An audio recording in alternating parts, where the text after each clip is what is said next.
Most creatives are competing. They have not yet realized that all true success is internal.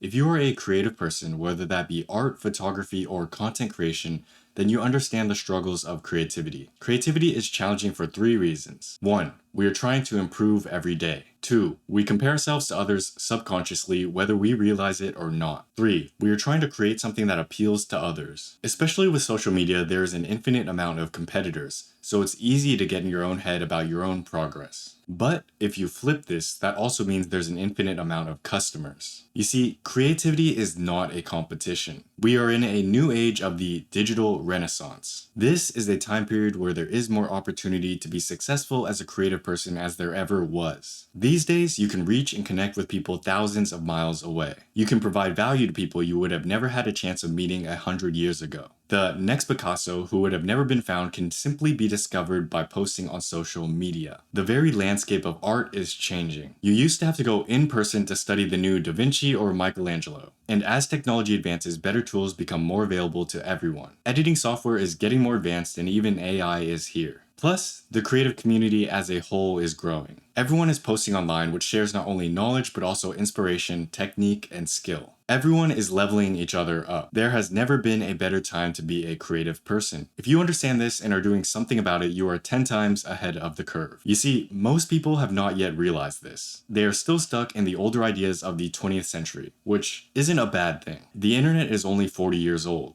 Social media is only 26 years old, meaning you are not late. The party is just getting started. Previously, we went over the formula to get ahead of 99% of creatives. If you haven't watched that video yet, check it out. That will teach you how to literally get ahead. This is the second part to that video, which will teach you how to escape competition entirely. This is about creating our own successes because ultimately, life is not about beating others. Here are two things to keep in mind when watching this video. 1.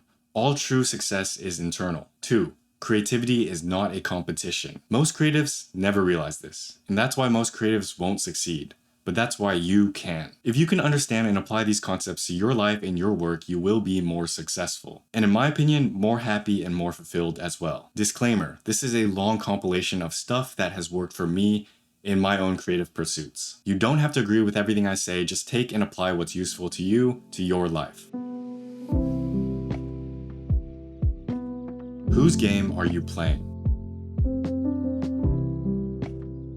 The first question we must ask if we want to escape competition is, whose game am I playing? What I mean by this is that we have to imagine that life is like a game. There are things you can and can't do, and there are certain ways to win the game. For example, if I'm playing Pokemon, I have to catch the guys, beat the bad guys up, and keep going until I eventually reach the top and beat the game. If you're an athlete, the game you might be playing would be, say, basketball, where you're playing the literal game of basketball, but you're also playing the game of business and press and media and all the stuff that comes with basketball. So whether we realize it or not, we're all playing some type of game. The question to ask is, what game are we playing? Because if the game you are playing isn't a game you have chosen for yourself, you will by default play someone else's game. There are people who go to college, graduate, and get a job and work for 40 years, only to regret their lives because they realized that that wasn't what they wanted to do. But that's how it ended up because they didn't pick. They played that game by default. So playing someone else's game can make you more miserable, less happy, and force you to win a prize you might not actually even want. This isn't to rush or scare you, but to get you to think. If we don't answer these questions now, they might hurt us in the long run. Life continues to move whether you want it to or not. So if you don't choose, your life will flash by before you realize it. And the sooner you do choose the game you're playing, the sooner you can start playing. This applies to not only photography, art, or whatever creative endeavor you're pursuing,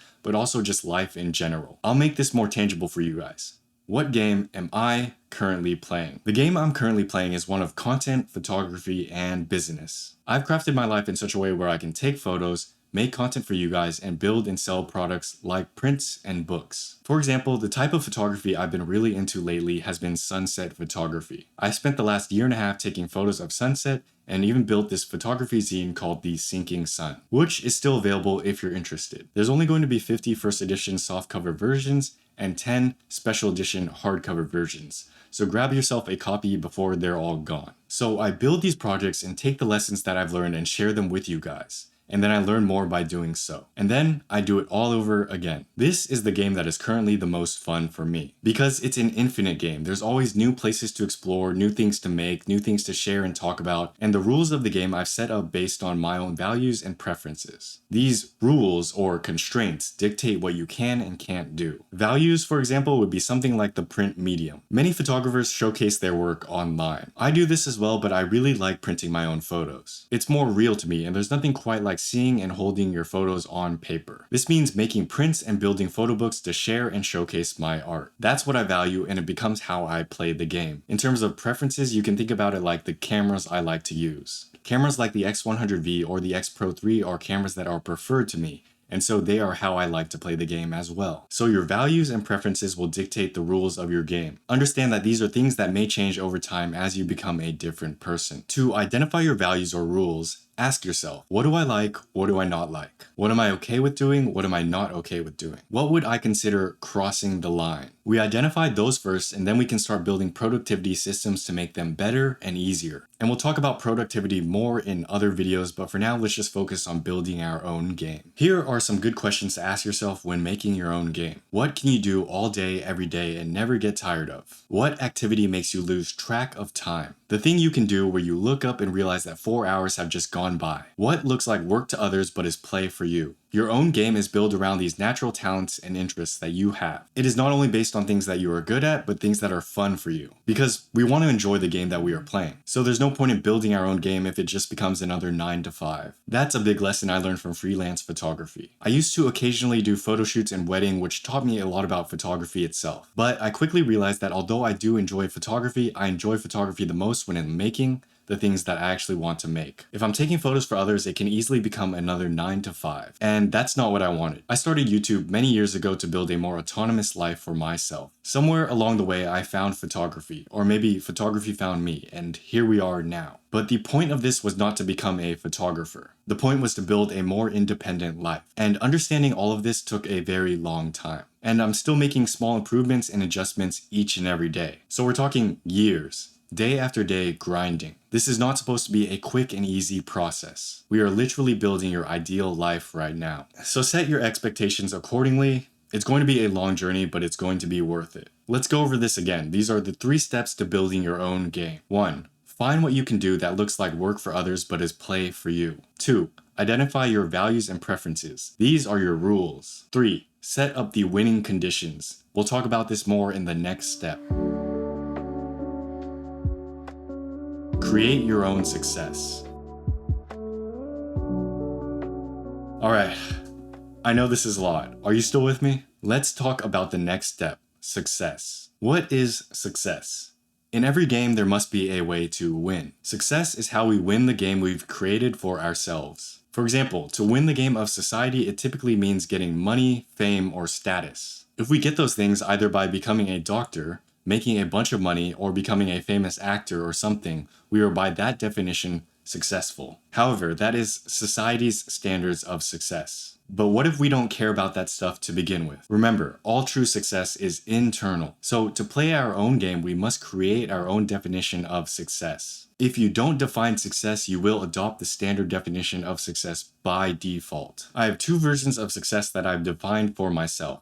Creative success and life success. Let's talk more about creative success. Life success we'll talk about in a different video. Here's my definition of creative success as it pertains to photography. 1. To create freely. 2. To create sustainably. 3. To focus on the actions, not the outcomes. Creating freely means working on the projects I want to work on by my own standards. Creating sustainably means working at a pace that I can maintain for years. And focusing on the actions, not the outcomes, allow me to consider the projects I've created and done as the successes themselves, not the results, not the outcomes, not how much money it made, not how many views it got. Once I define those terms for myself, a massive wave of clarity rushed over me. I now understood what I'm doing and, more importantly, what I'm not doing. I could engage in the craft more freely. I could take the pictures I wanted to take. I could work on the projects I wanted to work on. I could play my own game. So, how do you create your own version of success? Here's an actionable thing for you to do. Literally get out a piece of paper and write, what does success mean to me? And then list out every possible definition you could think of. This may mean money, fame, views, popularity, compliments, etc., etc. Don't judge yourself on what you want, just be honest. If you want to separate creative success and life success into different categories,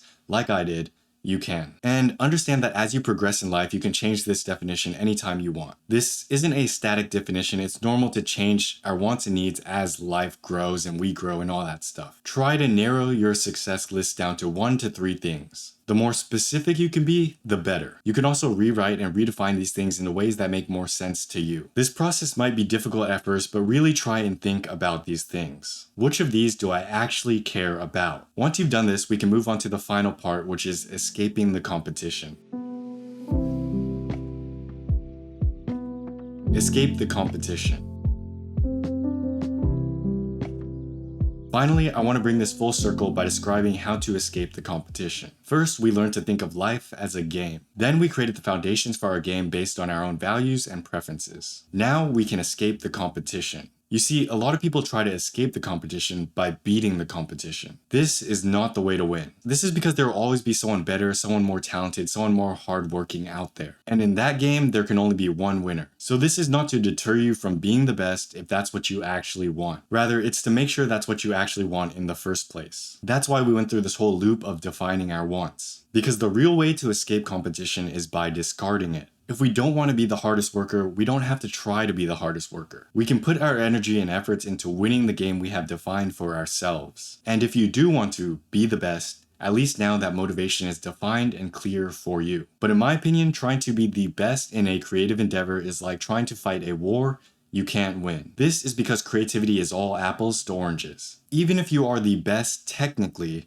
there will always be someone who thinks you're not. Therefore, success by trying to be the best is something that's outside of your control. It's an impossible game to win, and therefore I've chosen not to play. Because it's better to have a version of success where success is actually inside of our control. If you understand this and have created an idea of success where you can win and achieve every day, creativity no longer becomes a competition. You and the people you compare yourself to can all succeed on your own terms. You aren't taking from each other's pies, you are sharing the pie and maybe even baking the pie together. Instead of there being only one winner, everyone can be a winner. When you realize this, life becomes a win-win and you switch from a mindset of scarcity to abundance. You switch from competing to collaborating. And that's how you get true freedom, escaping competition by discarding it, not by actually winning. There's a great story about the Catch-22 author Joseph Heller. Him and a friend are inside some billionaire's mansion looking at artwork. His friend asks him, "How does it make you feel that our host only yesterday may have made more money than your novel Catch-22 earned in its entire history?" Heller replied, "Yeah, but I have something he doesn't have.